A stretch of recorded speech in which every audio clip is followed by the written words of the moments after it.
கடை வச்சார், நல்லா காய்கறி கடை வச்சு நல்லா தான் ரன் ஆகிட்டு இருந்துச்சு மேம். வேலைக்கு ஒரு லேடியை வச்சார். என்ன ஆச்சு தெரியல, உங்களுக்குள்ள கனெக்ட் ஆகிருக்கு. நான் விட்டுட்டு தான் இருக்கேன்னு சொல்லிட்டேன். ஆனால் வந்து அவங்க திரும்ப திரும்ப திரும்ப சந்தேகன்றது வந்துட்டு தான் மேடம். நம்ப மாட்டேன் மேம். உனக்கு என்னம்மா? எனக்கு இங்கே ஸ்ரீலங்காவுக்கு பிள்ளைகளோட போகணும் மேம். இவர் வந்து என்னை ரொம்ப மிரட்டிட்டு இருக்கிறாரு.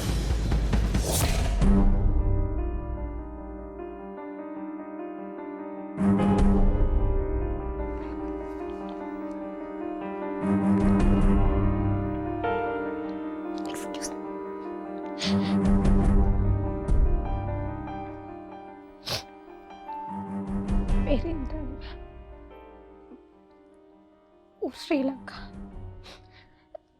படித்தது எல்லாமே அங்கே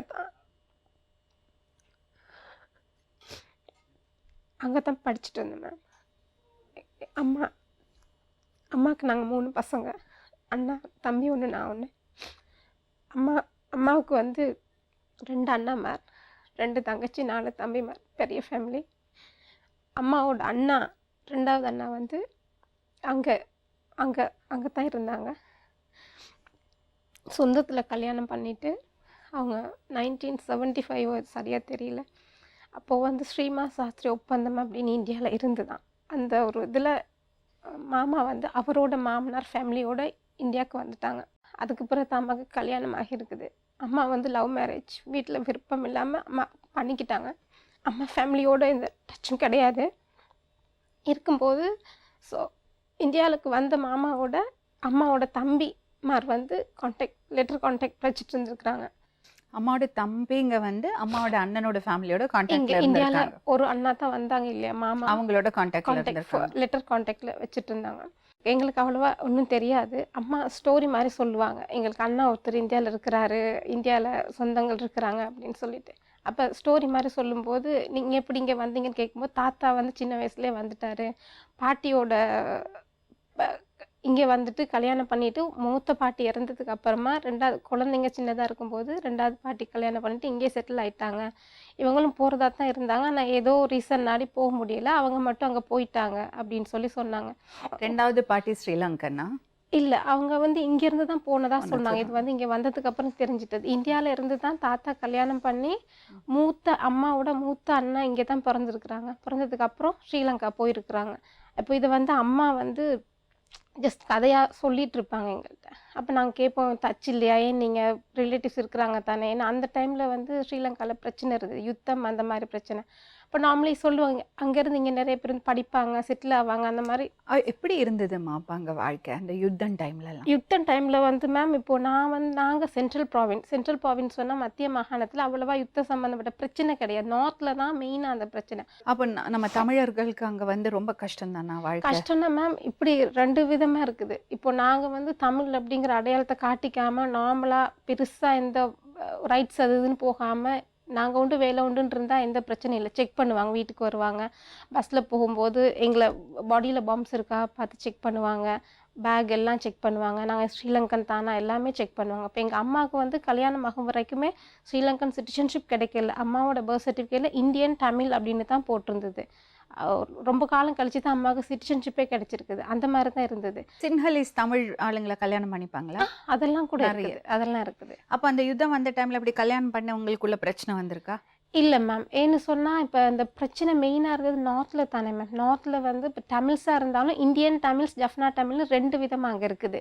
ஸோ நாங்கள் வந்து இந்தியன் தமிழ்ஸ் பேஸ் பண்ணியிருக்கிறோம். மெயின் வந்து நீங்கள் எந்த தமிழ்னு கேட்பாங்க. ஜஃப்னாவாக இருந்தால் மட்டும்தான் ரொம்ப பிரச்சனை, அரெஸ்ட் பண்ணுறது இல்லை வீட்டில் வந்து செக் பண்ணுறது எல்லாமே. ஜஃப்னா தமிழ்ஸ்க்கு தான் ப்ராப்ளம். பட் நான் எனிவே தமிழ்ஸாக இருக்கிறனால எங்களுக்கும் சேர்த்து அந்த இது வரும். இப்படி இருக்கும்போது கொஞ்சம் நாங்கள் ஓரளவு பெரியால வரும்போது மாமா அவங்களோட கொஞ்சம் கொஞ்சமாக டச் வந்துருச்சு. அம்மாவும் பெரிய இந்தியாவில் இருக்கிறது இல்லை, ஸ்ரீலங்காவில் பேச மாட்டாங்கன்னு சொன்னேன் தானே மேம். அவங்க வந்து அம்மா லவ் பண்ணி கல்யாணம் பண்ணிட்டு போகிறனால டச் வந்துருச்சு. ஸோ கொஞ்சம் கொஞ்சம் பேசுவோம், வருவோம், படிப்போம். இந்த ஸ்டேஜில் அப்பாவுக்கும் அம்மாவுக்கும் இடையிலையும் பிரச்சனை வந்துருச்சு மேம். என்ன பண்ணார்? அப்பா வந்து டிரைவர், நல்லா தான் இருந்தார், ரொம்ப நல்லவர், ரொம்ப பாசம்.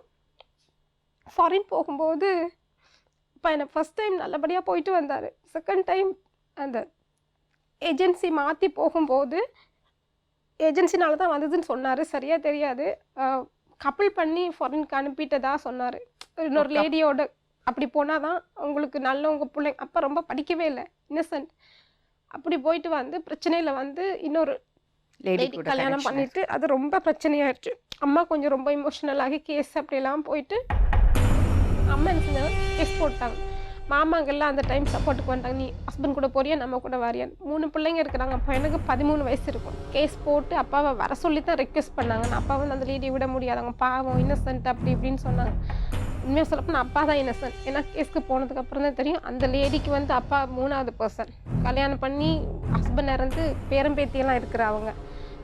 அதுக்கப்புறமா அந்த பிரச்சனை சரி வராமல் நாங்கள் சொந்த வீட்டை விட்டு வெளியே போயிட்டு தங்கியிருந்து அம்மா தான் கஷ்டப்பட்டு படிக்க வச்சாங்க. அப்பா அந்த லேடி விட்டே போயிட்டாரு. அம்மா கஷ்டப்பட்டு, அம்மா நல்லா தைப்பாங்க, அம்மா தான் படிக்க வச்சாங்க. படிக்க வச்சு நாங்கள் 13th வரைக்கும் படித்தேன். ஸ்கூல் படிச்சுட்டு அங்க 13th கிளாஸ் 13th வரைக்கும் 12+1 ப்ரீ யூனிவர்சிட்டி மாதிரி. ப்ரீ யூனிவர்சிட்டி மாதிரி அது ரெண்டுமே சேம் ஸ்டடீஸாக இருக்கும். ஒரே ஸ்டடீஸாக 2 இயர்ஸ் போகும். படிச்சுட்டு அதுக்கப்புறமா நாங்கள் அம்மா ரொம்ப கஷ்டப்பட்டுட்டாங்க இல்லையா. அப்போ நாம் பிள்ளைங்க தான் குடும்பத்தை ரன் பண்ண வேண்டிய சுச்சுவேஷன். நான், அண்ணா, தம்பி 3 பேருமே ஸ்கூல் படிப்பை முடிச்சுட்டு நாங்கள் வேலைக்கு போயிட்டோம். கண்டியிலேருந்து கேபிட்டலுக்கு போயிட்டோம். இந்த டைமில் வந்து என்னோட கிளையண்ட்ஸ் கஸ்டமர்ஸ் எல்லாம் நிறைய இந்தியன் தமிழ்ஸ் எல்லாம் இங்கே வந்து போகிறவங்க, டச் இருக்கிறவங்க இருக்கிறாங்க. அவங்க சொல்லுவாங்க, பொதுவாக கேட்பாங்க, எந்த ஊர்மா நீங்கள். அப்போ நான் கேண்டிங், ஏன் அங்கேருந்து இங்கே வந்து பண்ணுறீங்கன்னு கேட்பாங்க. இல்லை எனக்கு பிடிச்சிருக்கு, நாங்கள் ஜாப் செய்யணும் அப்படின்னு சொல்லி. ஒரு சிலர் எங்களோட ஃபேமிலி தெரிஞ்சவங்க கூட இருப்பாங்க.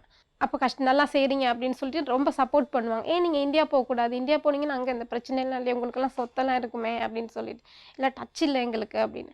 அந்த மாதிரி ஒரு கிளையண்ட் சொல்லும்போது நான் அம்மாட்ட வந்து 2011 என்னம்மா எங்களுக்கு அங்கே மாமா இருக்கிறாங்க சொல்கிறீங்க, நீங்கள் எந்த டச்சுமே இல்லை, உங்களுக்கும் அண்ணா தானே, நீங்களும் பேசலாம் தானே, நீங்கள் லவ் கட்டிட்டு வந்துட்டாலும் உங்களுக்கு அண்ணாங்கிற இது இருக்குது தானே, சும்மா பேசலாம் தானே, நமக்கு ஒரு சொந்தம் இருக்குன்னு தெரிஞ்சுக்கலாம் தானே அப்படின்னு சொல்லுவேன்.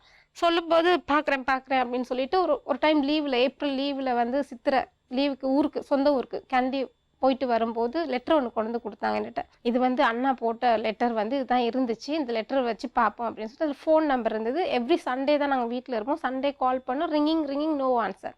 அப்படியே ஒரு 1 month அப்படியே போயிடுச்சு. அப்படி வரும்போது சித்திக்கிட்ட, என் அம்மாவோட கடைசி தங்கச்சிக்கிட்ட வந்து சொன்னோம், அட்ரஸ் இருக்கா, இருக்குது, முட்டாள் மாதிரி இருக்கிற, கடிதம் போட வேண்டியது தானே அப்படின்னு கேட்டாங்க. சரி, நான் அந்த ஸ்பாட்லேயே நான் என்ன பண்ணேன், கடிதம் லெட்டர் ஒன்று எழுதிட்டு சும்மா ஷார்ட்டாக, மாமாவுக்கு நான் இன்னார் தான், நான் வந்து நீலா, உங்களோட மூத்த தங்கச்சியோட மகள், என் பேர் இந்திராணி, உங்களோட பழைய கடிதம் ஒன்று எனக்கு கிடைச்சிச்சு, நீங்கள்லாம் உங்கள் சரியான உறவுமுறை கூட எனக்கு அவ்வளோவா தெரியாது, இதான் என்னோடய ஃபோன் நம்பர், அட்ரஸ், அம்மா பேர் இருக்கிறோம், நீங்கள் முடிஞ்சால் இந்த நம்பருக்கு காண்டாக்ட் பண்ணுங்கள் அப்படின்னு சொல்லி போட்டுட்டு லெட்டர் போட்டு எனக்கு சரியாக ஞாபகத்தில் 1 week கிட்ட இருக்குன்னு நினைக்கிறேன். என்னோடய ஹஸ்பண்ட் இங்கே மிஸ்டர் ராஜா வந்து கால் பண்ணார். நான் பஸ்ஸில் ட்ராவலிங் போயிட்டு இருந்தேன். கால் பண்ணி இந்திராணியா பேசுகிறது அப்படின்னு கேட்கும்போது, ஆமாம் நீங்கள் யார், நான் ராஜா பேசுகிறேன், சுப்பிரமணியம் மகன், நீங்கள் லெட்டர் போட்டிருந்தீங்க அப்படின்னு சொல்லும்போது, நான் பேசினதுக்கப்புறம் அன்னைக்கு நைட்டே போய் சித்திக்கு நம்பர் கொடுத்து அம்மாவுக்கு கொடுத்து எல்லாரும் பேசும்போது அப்போ தான் தெரியும் மாமா இறந்து போயிட்டாங்கன்னு சொல்லி. 2007 இறந்துருக்குறாங்க, அது எங்களுக்கு தெரியாது, இவங்களுக்கு காண்டாக்ட் இல்லை அப்படின்னு இன்ஃபார்ம் பண்ணலையா. அதுக்கப்புறமா பேசிகிட்டு இருக்கும்போது எல்லாரோட நான் தான் இந்த காண்டாக்ட் கிட்டத்தட்ட 30 வருஷம் டச்சில் இருந்தாலும் அவங்க அப்படியே பெருசாக விடுபட்டனாலே அந்த 10 வருஷம் விடுபட்ட காண்டாக்டை நான் எடுத்து கொடுத்தேன்னா இன்னும் ரொம்ப விருப்பமாக பேசுவாங்க. அத்தை பேசுவாங்க, அத்தையோட பொண்ணு பேசுவாங்க, இவர் பேசுவார். எல்லாருமே வந்து என்னோட ரொம்ப இன்ட்ரெஸ்டாக, நீ தான் அந்த காண்டாக்ட் எடுத்து கொடுத்துருக்குற அப்படின்னு சொல்லிட்டு ரொம்ப ஆசையாக பேசுவாங்க. பேசிகிட்டு இருக்கும்போது எனக்கு அங்கே ஜாப்பில் இருக்கும்போதே எனக்கு அலைன்ஸ் பார்த்துட்டு சிலது தட்டி போயிட்டு இருந்துச்சு. கிட்டத்தட்ட சரி வர்ற மாதிரி பொசிஷனில் ஒன்று இருந்துச்சு. அந்த பீரியடில் தான் இவர் பேசினார். இவர் பேசும்போது இவர் பர்சனலாக விருப்பம் பிடிச்சிருக்கு, எனக்கு கல்யாணம் பண்ணணும், நான் ஃபேஸ்புக் ஐடி கொடுத்துருந்தேன், ஸோ ஃபேஸ்புக்கில் பார்த்துட்டு எனக்கு பிடிச்சிருக்கு அப்படின்னு சொல்லுவார். அப்போ நான் சொல்லுவேன், எங்கள் வீட்டில் இதுக்கெல்லாம் ஒத்துக்க மாட்டாங்க, எங்கள் அம்மா ஏற்கனவே லவ் மேரேஜ் பண்ணி பிரச்சனையாக இருக்குது, இதுக்கெல்லாம் ஒத்துக்க மாட்டாங்க, நீங்கள் எதுவாக இருந்தாலும் வீட்டில் பேசுங்க அப்படின்னு. இல்லை நீ சொல்லு, உனக்கு பிடிச்சிருக்கா, அந்த மாதிரி 1 week தொடர்ந்து பேசுவார். எனக்கு ரெண்டும் சொல்ல தெரியாத ஒரு மைண்ட், உண்மையை சொல்லணுமா இருந்தால். எனக்கு அப்பாட அந்த பிரச்சனையில் எனக்கு அவ்வளோவா இன்ட்ரெஸ்ட் இல்லை. வீட்டில் பார்க்கனால ஏதோ லைஃப்பில் அடுத்த கட்டத்துக்கு போகணும் அப்படிங்கிறனாலே நான் நார்மலாக நியூட்ரலாக இருந்தேன். இது பிடிச்சிருக்கா பிடிக்கலன்னு சொல்ல தெரியல, பட் அம்மாங்களுக்காக ஏதாவது ஒரு அடுத்த ஸ்டெப் போய் ஆகணும் அப்படிங்கிறதுக்காக நார்மலாக இருந்துட்டு, இல்லை நீங்கள் வீட்டில் பேசுங்க, வீட்டில் சரின்னு சொன்னால் எனக்கு எந்த பிரச்சனையும் கிடையாது, என்னால் எதுவும் சொல்ல முடியாது அப்படின்னு. உனக்கு பிடிச்சிருக்கா, எங்களுக்கு வீட்டில் ஓகேன்னா, எனக்கு பிடிச்சிருக்கா, நான் வீட்டில் மாட்டே சொன்னால் நான் செய்ய மாட்டேன் அப்படின்னு ஒரே வார்த்தையில் முடிச்சுட்டேன். அவ்வளோ போதும், நான் பேசிக்கிறேன் அப்படின்னு சொல்லிட்டு அத்தைக்கிட்ட எப்படியோ பேசி அத்தையை காண்டாக்ட் பண்ணி அத்தை மூலம் அம்மா கிட்ட பேச வச்சு, இந்திரா எனக்கு கல்யாணம் பண்ணிக்கிற பிடிச்சிருக்கு, நாங்கள் வந்து பேசுகிறோம், எங்கள் அப்பாவோட ஆசை, அப்போ இவர் வந்து எனக்கு அப்பா சொல்லிகிட்டே இருப்பார், ஸ்ரீலங்கா பற்றி இவ்வளோ பேர் இருக்கிறாங்க, யாருமே இல்லாமல் இருக்கிறோன்னு சொல்லி. என்னால் எனக்கு ரொம்ப இன்ட்ரெஸ்டட் நான் பண்ணிக்கிறேன் அப்படின்னு சொல்லி அம்மாக்கிட்ட பேசும்போது ஒரு சின்ன ப்ராப்ளம் அப்படின்னு சொன்னாங்க. என்னை விட ஒரு 2 வயசுக்கு இளமை. அதனால வயசு சரி வராது தம்பி அப்படின்னு பேசிட்டாங்க. பேசினதுக்கப்புறம் இல்லை அத்தை, இங்கே அதெல்லாம் ரொம்ப சாதாரணம் தான் அப்படின்னு சொல்லி எப்படியோ கன்வின்ஸ் பண்ணி அதான் விதின்னு இருந்திருக்கு போல். எல்லாம் சரி அப்படின்னு 2011 நவம்பரில் நிச்சயம் பண்ணலாம் அப்படின்னு கன்ஃபார்ம் பண்ணிவிட்டு, அதுக்கு முதல்ல அண்ணா அக்டோபர் மந்த் இந்தியா வந்து விசிட் வீடை பார்க்கணும், மாப்பிள்ளை வீடு பார்க்கணும் அப்படின்ட்டு வந்து பேசிட்டு எல்லாம் பண்ணிட்டு போயிட்டாங்க. சென்னையா? இல்லை, விழுப்புரம், கள்ளக்குறிச்சி சொந்த ஊர் அவங்களுக்கு. அங்கே வந்து அண்ணா வந்து பார்த்து பேசிட்டு டேட்லாம் ஃபிக்ஸ் பண்ணிட்டு வந்துட்டாங்க. 2000 அவர் என்ன வேலை பண்றாரு? அக்ரிகல்ச்சர் படிச்சிருக்கிறதா சொல்கிறாரு. அப்போது நான் கல்யாணம் பண்ணும்போது இன்டர்நேஷ்னல் மெட்ராஸில் ஒரு கம்பெனி இருக்குதான், அதில் ஒர்க் பண்ணிட்டு இருந்தார். அப்போது சரி அப்படின்னு ஃபோனில் ஓவர் த ஃபோனு எல்லாம் கன்ஃபார்ம் பண்ணி ஃபேமிலி எல்லாத்துக்கும் இன்ஃபார்ம் பண்ணி இவங்க நவம்பர் மாதம் வந்தாங்க. வந்து நிச்சயம் பண்ணி ரெஜிஸ்ட்ரேஷன் முடிச்சுட்டு எல்லாம் பேசி சொந்தக்காரங்களெல்லாம் ரொம்ப சந்தோஷம் பண்ணிவிட்டு திரும்ப எகெயின் இந்தியா வந்துட்டாங்க. நாங்கள் கல்யாணத்தை கொஞ்சம் தள்ளி வச்சுக்கலாம், ரெடி பண்ணணும், சடனாக அது நடந்து ஒன்றும் பண்ண முடியாது, நெக்ஸ்ட் இயர் வச்சுக்கலாம், முகூர்த்த நாள் எல்லாம் பார்த்து வச்சுக்கலான்னு இந்தியா வந்துட்டாங்க. அப்படியே இருக்கும்போது நானும் சரி, நான் என்னோட எனக்கும் டைம் வேணும், நான் பிறந்து வளர்ந்தது எல்லாம் அங்கே ஃபுல்லாக அங்கேருந்து இங்கே நான் ஷிஃப்ட் பண்ணிட்டு வந்தாகணும், எல்லாமே விட்டுட்டு வந்தாகணும். ஸோ நான் 10 இயர்ஸ் ஒர்க் பண்ண ஜாப்பில் பெண்டிங்கெல்லாம் முடிச்சு கொடுக்கணும். உண்மையாக சொல்லணும் மாதிரி எனக்கு இந்தியா வர்றது கொஞ்சம் பயம், அவ்வளவுக்கா அந்த வேற ஒன்றும் கிடையாது. இப்போ வந்ததுக்கப்புறம் பிடிச்சிருக்கு, நியூஸ் பேப்பரில் பார்க்குறது. பட் ஃபஸ்ட்டே நான் சொல்லிட்டேன், இந்தியாவில் வந்து நிறைய இந்த சீதனம் பிரச்சனை எல்லாம் பண்ணுவாங்களே, நாங்களாம் அந்த மாதிரி அவ்வளோத்துக்கு கொடுக்குற அளவு கிடையாது. அப்படி வாங்கினாலே எனக்கெல்லாம் பிடிக்காது. அந்த மாதிரி ஒரு வந்து எங்கள் ஃபேமிலியிலே வாங்க மாட்டாங்க யாருமே. அங்கே அந்த மாதிரி பிரச்சனை ரொம்ப கம்மி. மாப்பிள்ளை வீட்டுக்கு அது கொஞ்சம் கௌரவ குறைச்சல் மாதிரி ஆயிரும். பொண்ணு வீட்டில் கேட்டால் இவங்க தாழ்ந்து போகணுங்கிற ஒரு இது போயிருங்கிறதுக்காக வேண்டி கேட்க மாட்டாங்க. 2012 வந்து ஜூன் 1 எங்களுக்கு கல்யாணம் நிச்சயம் பண்ணாங்க. நான், அண்ணா, தம்பி 3 பேர் தான் கல்யாணத்தை ஃபுல்லாக ஆர்கனைஸ் பண்ணி, நான் வெளியிலலாம் போய் பழக்கங்கிறனாடி கேபிட்டல்லே நாங்கள் கல்யாணத்தை வச்சோம். ஸ்ரீலங்காலே கல்யாணம் நடந்துச்சு. ஹஸ்பண்டும் எங்களோட மாமியாரும் வந்தாங்க கல்யாணத்துக்கு. கல்யாணம் பண்ணி ஜூன் 1 எனக்கு கல்யாணம் நடந்தது. சரியாக ஜூன் 6ஆம் தேதி இந்தியாவுக்கு ஃபுல்லாக நான் எல்லாம் ஷிஃப்ட் பண்ணி வந்துட்டேன். என்னோடய திங்ஸ் எல்லாம் கொடுத்துட்டு இங்கே வாழணும் அப்படிங்கிற மைண்ட் செட்டோடு இங்கே வந்துட்டேன். ரொம்ப சந்தோஷமாக தான் கல்யாணம் பண்ணிக்கிட்டேன். உண்மையாக சொல்லப்போனால் எல்லா சொந்தங்களும் கூடி இருந்து ரொம்ப சந்தோஷமாக இருந்த ஒரு 4 நாள் தான் உண்மையாக. ஃபஸ்ட் இங்கே வந்ததுக்கப்புறம் 10ஆம் தேதி இங்கே ரிசப்ஷன் வச்சுருந்தாங்க கள்ளக்குறிச்சியில். ரிசப்ஷன் அன்னைக்கும் வந்து பிரச்சனை பண்ணிட்டாங்க எங்கள் மாமியார். என்ன சொன்னால், அவங்களுக்கு இந்த கல்யாணத்தில் இஷ்டம் இல்லைங்கிறது எனக்கு கல்யாணத்துக்கு முதல்ல நைட்டே எனக்கு தெரிய வந்துச்சு. அவங்களோட ஃபேஸ் ரொம்ப டல்லாக வேறு மாதிரி, வீட்டில் கொஞ்சம் ஏதோ நல்லா இல்லாத மாதிரி இருந்துச்சு. நான் இவருக்கு ஃபோன் பண்ணி கேட்டேன், இல்லை அப்படியெல்லாம் எதுவும் கிடையாது, அம்மாவுக்கு விருப்பம் தான் அப்படின்னு சொல்லிட்டு. இப்போ கல்யாணம் முடிஞ்சு வந்ததுக்கப்புறம் எங்களுக்கு நார்மலி பார்க்க தெரியுது, ஃபினான்ஷியல் டைட்டில் ஏதோ இருக்கிறாங்க அப்படின்னு தெரியுது. பேசிக்கிடுவாங்க, அவ்வளவா கவனிக்க மாட்டாங்க. ஏதோ ஒரு இருக்கும் டைட்டில், ஒரு சந்தோஷம் இல்லாத இதில் தான் அவங்க ஃபேமிலியில் இருந்தாங்க. ஸோ ரிசப்ஷனுக்கு இவர் என்னட்ட வந்து காசு எல்லாம் நான் கையில் வச்சுருந்தெல்லாம் கொடுத்து ஒரு மாதிரி சப்போர்ட் பண்ணி எல்லாம் ஜுவல்ஸ் முதற்கொண்டு, நான் வச்சுருந்த ஜுவல்ஸ் முதற்கொண்டு கொடுத்துட்டேன். அதிகமாக நான் ஜுவல்ஸ் போட்டு வரல, 7 பவுன் தான் போட்டு வந்தேன். அதில் எவ்வளோ மேக்ஸிமம் கொடுக்க முடியுமோ கொடுத்து 2 நாள் ரிசப்ஷன் இருக்குது, முதல் நாள் கொடுத்துட்டேன். மாமியார் என்ன சொன்னாங்க, இங்கே கல்ச்சர் வந்து வளையல் போட்டுக்கணும், பொட்டு வச்சுக்கணும், பூ வச்சுக்கணும், ரொம்ப கல்ச்சர்லாம் இருக்கணும், நகையெல்லாம் இங்கே சும்மா இருக்காத போட்டுக்கோ அப்படின்னா. சரி எத்தனை ரிசப்ஷன் டைப் போட்டுக்கிறேன் அப்படின்னு சொல்லிட்டு இருக்கும்போது ஜுவல்ஸ் நான் இவருக்கு நைட் கொடுத்துட்டேன். ஸோ அந்த மிஸ்அண்டர்ஸ்டாண்டிங் இவருக்கு நான் கொடுக்க மாட்டேன்னு சொல்லியிருந்தேன். அத்தை நகை போட சொல்லியிருக்கிறாங்க, நான் கொடுத்துட்டா நான் எப்படி இது பண்ணுவேன் அப்படின்னு. ரிசப்ஷன் முடிஞ்ச உடனே உனக்கு நான் திருப்பி தந்துறேன்னு சொல்லிட்டார்.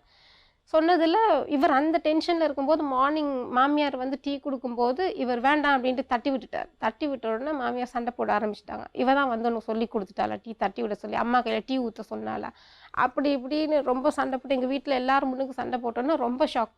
நைட் 6 o'clock ரிசப்ஷன், மார்னிங் சண்டை போடுறாங்க. அப்போ என்னத்த ஒன்றுமே இல்லை, நாங்கள் ஒன்றுமே சொல்லலை, அவர் ஏதோ டென்ஷனில் இருக்கிறாரு அப்படி இப்படின்னு சொன்னதுக்கு அவங்க ஒத்துக்கல. நீ தான் வந்து குடும்பத்தை பிரிச்சுட்ட வச்சுட்ட, அப்படி இப்படி விடு நீ வந்தன்னைக்கே ஒன்றும் பண்ணலை உட்காந்துருக்குற, ரொம்ப மனஸ்தாபப்பட்டுட்டாங்க. இப்படி இருக்கும்போது இப்போ இந்த மிஸ் அண்டர்ஸ்டாண்டிங்கோட வந்து அடுத்த நாள் காலையில் மாமியார் அவ்வளோவா பேசலை, எங்கள் கூட யாருக்குன்னே அவ்வளோவா பேசலை. அப்போது சித்தி எனக்கு ஃபுல் அட்வைஸ் பண்ணாங்க, உங்கள் அத்தைக்கு கல்யாணத்தில் அவ்வளோவா இன்ட்ரெஸ்ட் இருக்கிற மாதிரி தெரியலை, என்னவோ கல்யாணம் நடந்துருச்சு, எந்த பிரச்சனை வந்தாலும் அத்தை உனக்கு என்ன திட்டினாலும் என்ன செஞ்சாலும் நீ அதை ராஜா கிட்ட சொல்லக்கூடாது. 2 பேருக்கும் இடையில நீ தான் அட்ஜஸ்ட் பண்ணி போகணும். நாத்தனாளுக்கு வந்து இன்னும் கல்யாணம் ஆகலை, மாமா உயிரோடு இல்லை, ராஜா வந்து ஒரு மகன் தான், வேறு அண்ணன் தம்பி கிடையாது. பெரும்பாலும் ஒரு மகனை வச்சிருக்கிற எந்த அம்மாவுமே வந்து கொஞ்சம் பொசசிவா இருப்பாங்க. ஆவாங்க. மற்றது நீ அங்கேருந்து கல்யாணம் பண்ணி வந்திருக்கேன் கூட்டிகிட்டு போயிடுவியோ அப்படிங்கிற ஒரு பயம் இருக்கும். அதனால நீ கொஞ்சம் விட்டு கொடுத்து போகணும். நல்லா புரிஞ்சுக்க.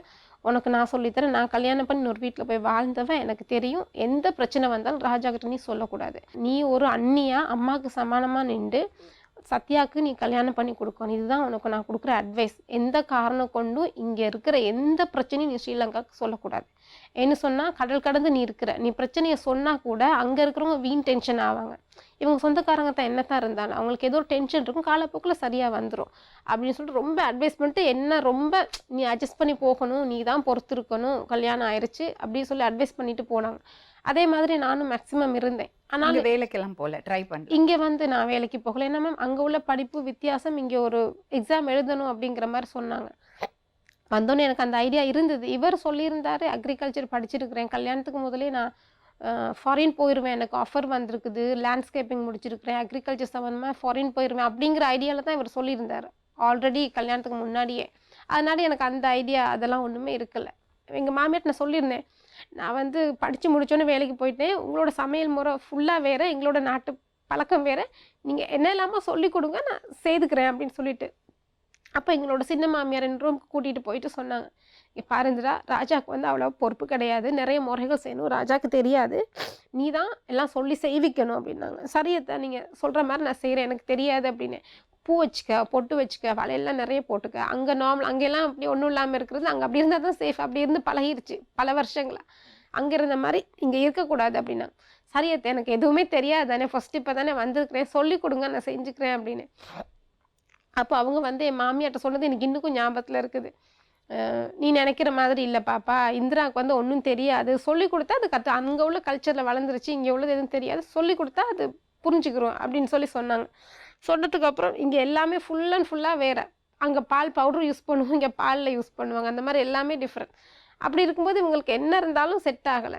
இவங்களுக்குள்ள ஃபினான்ஷியல் பிரச்சனை வந்து அம்மாவும் மகனும் சண்டை போட்டுட்டு சொல்லி கொடுத்துருச்சு, உனக்கு வந்து 2 வாரத்தில் சொல்லி கொடுத்துருச்சா, எல்லாம் பிரிச்சிருச்சா வச்சிருச்சா, வீட்டை விட்டு வெளியே போங்க அப்படி இப்படி சொல்லிட்டாங்க. என்ன ஆச்சு இப்போ என்ன ப்ராப்ளம்? இப்படி இருக்கும்போது தனி குடித்தனம் போயிட்டேன் மேம். தனி குடித்தனம் அந்த மந்த்லேயே லாஸ்ட்டில் தனி குடித்தனம் போயிட்டோம். தனி குடித்தனம் போயிட்டு இருக்கும்போது இவர் ஜாப் இல்லை, ஜாப்பை விட்டுட்டுனே சொல்லிட்டாரு.